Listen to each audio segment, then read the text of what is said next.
ក្នុងថ្ងៃនេះគឺការឡើងរហូតដល់$620នៅក្នុងមួយជីតើសួរពីខ្ញុំទៅមានបងប្រុសអ្នកក៏សួរខ្ញុំថាតើគួរទិញតឡាឆេមីនៅតម្លៃមួយហ្នឹងអត់ពីខ្ញុំទៅបងកុំតន់ទិញជាមួយតឡាឆេមីអីចាំឲ្យតឡាឆេមីមានការតម្លាក់ខ្លួនវិញសិនដោយសារតែតឡាមាសគឺមានការឡើងជាបន្តទៀតហើយអត់មានការតម្លាក់ខ្លួនខ្លាំងមកវិញទេអញ្ចឹង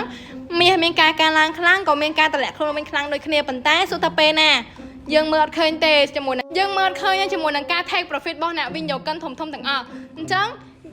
ពីខ្ញុំទៅមានថាមានតែការរងចាំបងបើសិនជាបងទិញជាមួយនឹងតម្លៃមួយហ្នឹងអាចពិចារណាក្នុងការដែលគិតមកវិញថាវាអាចនឹងមានការធ្លាក់ចុះខ្លាំងអាហ្នឹងបងត្រូវរងចាំរយៈពេល2ទៅ3ខែ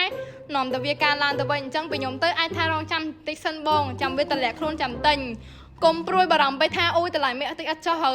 តម្លៃមាសអាចមានការតម្លាក់ខ្លួនមកវិញបងប៉ុន្តែសួរថា100%អត់ទេយើងរងចាំមើលដូចគ្នាចឹងបើបងខ្លាចបាត់ឱកាសទិញបានប៉ុន្តែទិញក្នុងចន្លោះមួយតិចតួចបានទេបងបើសិនជាវាមានការតម្លាក់ខ្លួនយើងមានលុយនៅក៏ដើមទុននៅក្នុងការទិញបន្ថែមទៀត Yes ចឹងពីខ្ញុំទៅនៅក្នុងថ្ងៃនេះបើចង់ទិញតិចតួចបំផុតបានទេបងរងចាំក្នុងការទិញនៅពេលដែលតម្លៃមាសមានការដាំក្បាលចំមកខាងក្រោមខ្លាំងមកដល់4400ឬក៏4300ផ្សេងអាចនឹងចង់ទិញនៅចន្លោះ518ឬក៏530ឬក៏550គឺជាតម្លៃល្អនៅក្នុងការទិញមកវិញអញ្ចឹងណាបងចឹងពីខ្ញុំទៅមានតែប៉ុណ្្នឹងទេជួបគ្នានៅវីដេអូក្រោយ